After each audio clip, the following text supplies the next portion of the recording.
What's going on, guys, and welcome back to another video. Today we're going to be looking at a little bit of an update to the lab/studio. So the last time you saw this place, it probably looked a little bit different. It's still a horrible mess, as you can probably see, but I'm making some slight changes. We still have our battle station/control center over here, 6 monitors, dual CPU workstation that I use for video editing and rendering.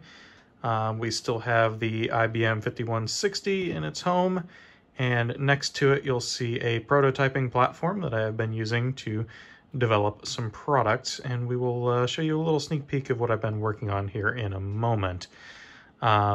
Spinning around here, we've got all of my component storage.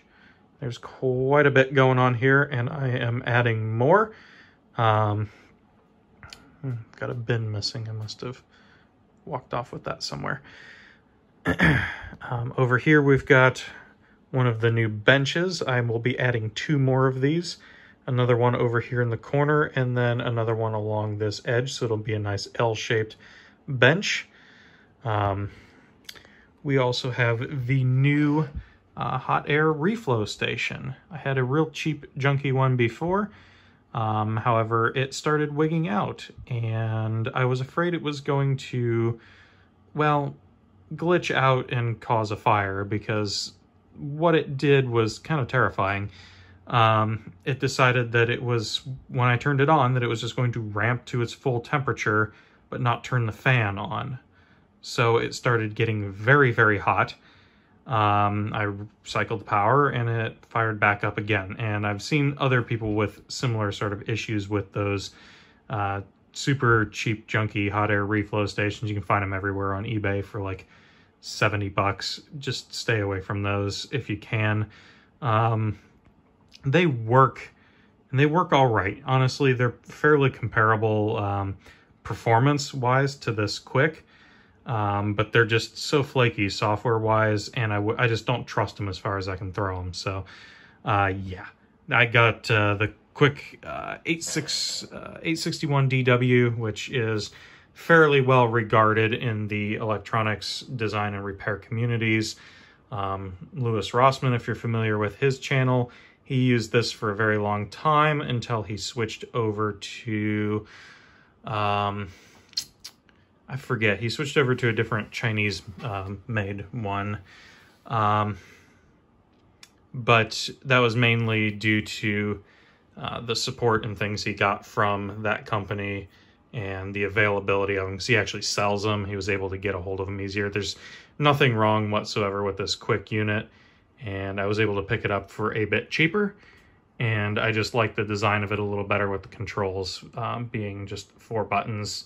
4 primary buttons: temperature up, down, airflow up, down, and then 3 different presets. So you can set temperature and airflow, and assign one to each of the different 3 channels and flip between them at will, which is very, very nice. So you can have one for removing components off of multi-layer PCBs, and one for reflowing components on thinner PCBs and things like that, so you don't damage the components.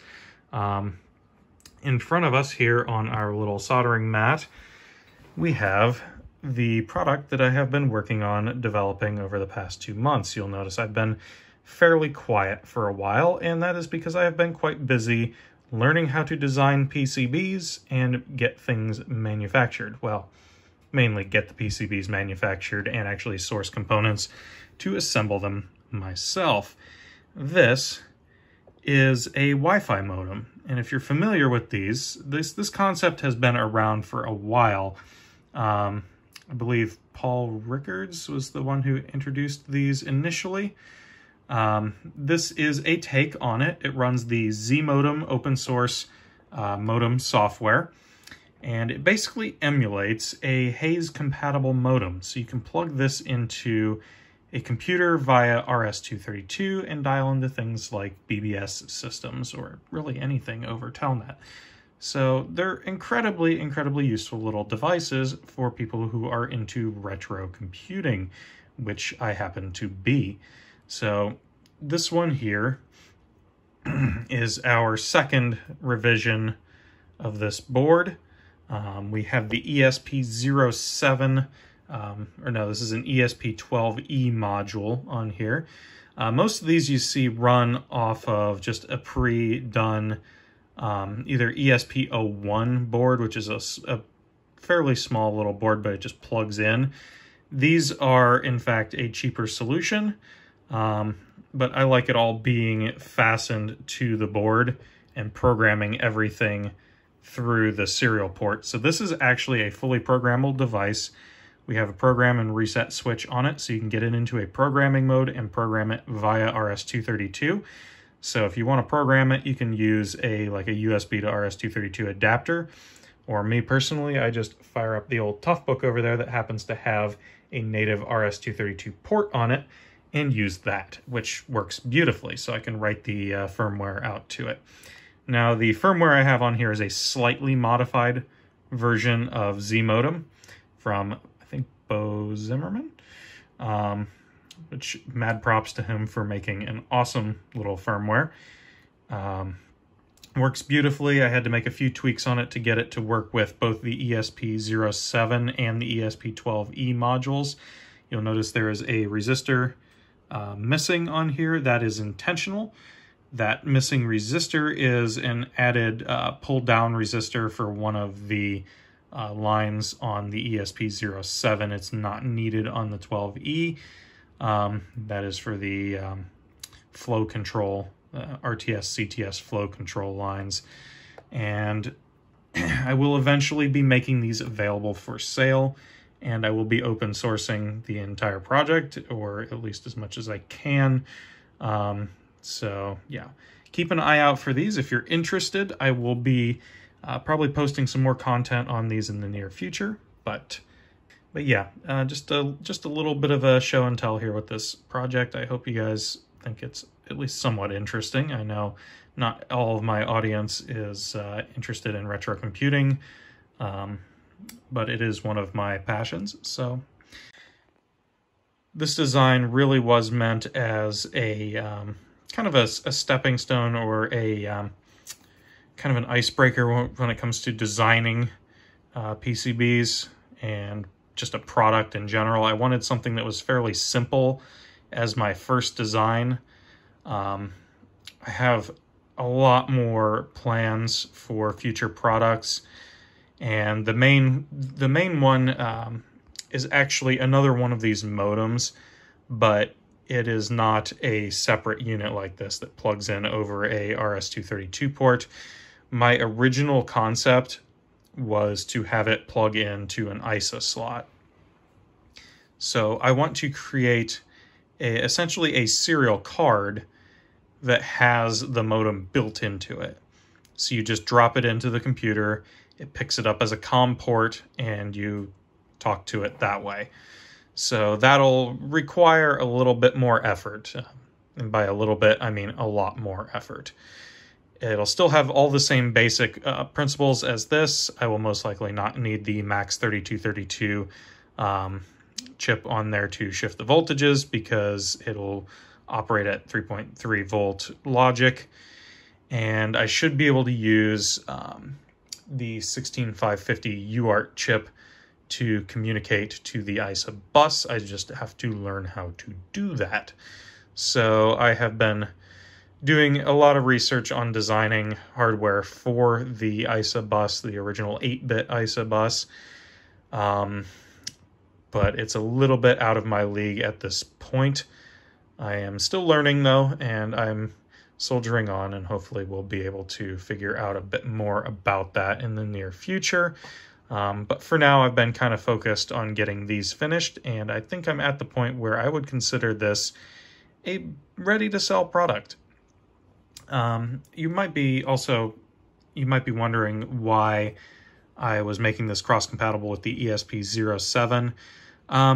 Not a huge amount of reasons for that, except for the fact that the ESP07 has an external antenna connector on it.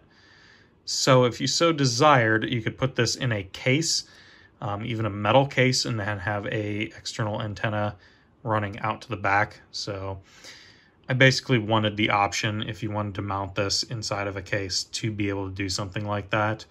Also, the final card design, I want to have an external antenna on it, so it's most likely going to be running the ESP07, which is basically the same footprint. The 12E that I have on here has an extra row of pads on the back, but those are for an SD card interface, from what I understand, and they're not something I'm using, so I have the actual footprint on the board for the ESP07, but most of these will ship with the ESP12E installed, which is more than adequate. In reality, the 12E is actually slightly more capable than the 07, but in this particular instance, it does not matter whatsoever. You will notice on the desk of infinite messiness over here that I do have quite a number of these modules built up, and in fact I have a whole another bag full of them here, and these are the original version, so they don't have mounting holes and they don't have the built-in support for the ESP07 module. That is basically just one additional resistor, but yeah, they all work, and I have added, for the ones that have the ESP07s on them, I have added a pull-down resistor just as a bodge resistor on the back, and they do function just fine. These will not be sold, however. I will be either giving them out to people or just keeping them around for testing purposes. And this giant rat's nest here is the original prototype. You'll notice this ESP12E that I have painstakingly soldered wires to and crimped ends on each individual one to use as a breadboardable version of that chip. I have the Node MCU modules that have those mounted on them that I did my original prototype on, but I wanted to be able to prototype a design that could run with this as a standalone device and not rely upon a whole nother board. Basically, the goal with this was to get these down as small and inexpensive as possible so I can offer them as cheap as possible. My current goal is for the $30 to $35 price range, which I think is a fair price for these. There's really not a whole lot to them, but they do take a fair bit of effort to solder together. I think I have the component cost down to around $7 or $8, which isn't bad, but I do have a lot of lead time on producing the boards. I've been getting them made through PCBWay, who I have had nothing but fantastic experience with. Highly, highly recommend. Not sponsored at all to say that. I just have had a very, very good experience with them and have really enjoyed the products that they have produced for me so far. I think this is the fourth batch of boards that I've gotten done through them. Nothing but praise for their service. So we've got our trusty IBM 5160 here firing up. You'll probably hear soon that one of the floppy drives is very much not healthy. That one in particular. Drive B sounds fine, and we get an error code 601, which means that drive A didn't seek properly, but for our purposes right now, I don't really care. I do actually have a replacement drive right down there. I know what the issue is with the drive. The stepper motor is in rough shape. We'll say the bearings on it are not good. So I have taken it apart and lubricated them, which gets it going for a while, but then it seizes up again after a few weeks to a few months. And I'm frankly just kind of done with it, so I'm just going to replace the drive. But yeah. So here we have the 5160 booted into DOS 622, which I know is not an appropriate version of DOS whatsoever, but it's fine, it works, and I'm happy with it. So this machine is mainly kind of my guinea pig system. I use it for testing things in conjunction with its RS-232 card that I have installed in it. Over here we have one of our prototypes. Well, this is actually more of a finished production model, but you'll notice the little blue LED glowing there. And yeah, so she's running 5-volt DC input. And let's see if we can actually use this. So if I go to programs,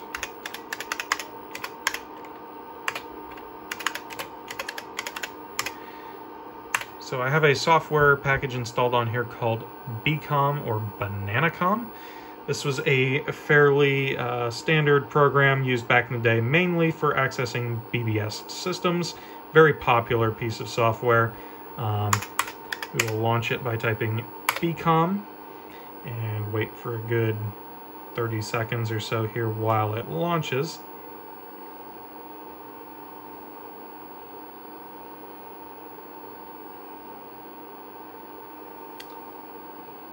It takes a good minute. This is not a fast computer. 4.77 megahertz. And there we go. Bananacom, freeware, copyright 1994, 1998. Good old Paul Wheaton. Good on you, mate. Probably glad to see that your software is still in use somewhere in the world. But yeah, this piece of software works great for terminal emulation as far as BBSs go, for ASCII emulation, that sort of thing. If you're into ASCII art and you want it to display properly, it looks fantastic through this piece of software. I've tried Kermit, but it does all sorts of unpleasant things to the ASCII characters.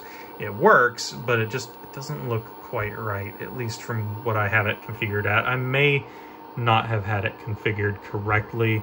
I could also only get it to do black and white, where Bcom does color perfectly. So let's type in ATI. Oh.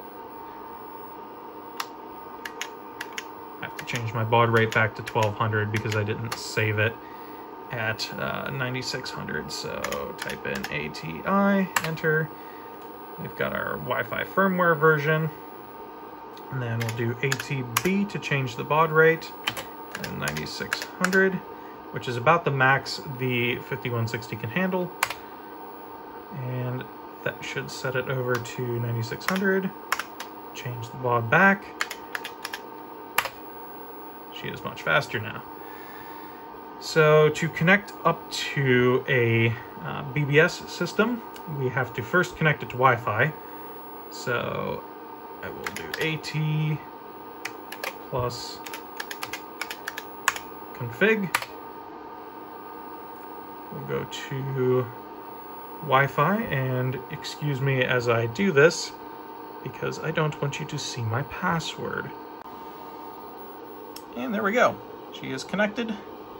So I added a few little messages into the software, so I have a little enjoy your BBSing message anytime it is connected to a particular network. And you can see there it is connected to my Wi-Fi. So if we want to hop into a BBS, let's do an ATD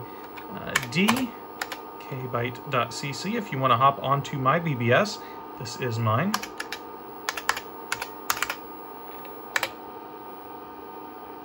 And it is just a basic Synchronet BBS. I don't really have much going on it. But there we go. Log in. So there's that.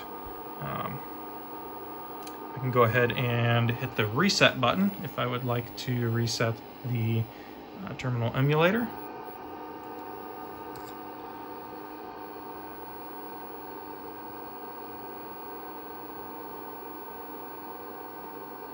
And you'll notice Bcom does some weird stuff with colors. So basically whatever color it was on last, when you reset it, it'll come back up on that color. So I don't know if that's something with the firmware or just how Bcom works. It's generally not an issue. As soon as you connect to something again, it'll go back to the correct color. We can also do, let's try connecting up to a different BBS that has a little bit better ASCII art and things. Let's try Black Flag. That one is one of my favorites. So there we go. The phone is really not liking capturing video of the CRT for some reason right now, but yeah, it is strobing quite unpleasantly. I apologize, but yeah, it is connected now to Black Flag and it is working quite nicely. You can see a little bit of the a little bit of an example of what it can do with ANSI emulation there, ASCII emulation. Looks really good. Better than any other terminal emulator I've used, actually, so highly impressed.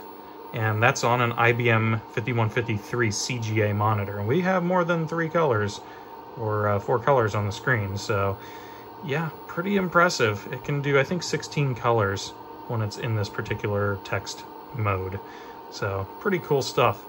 And it looks pretty representative of what the actual thing is supposed to be. Like, when you look at these on any other terminal, it looks just like this, or slightly worse, actually. So yeah, pretty impressed with what this can do, especially for a machine that is from the mid-80s.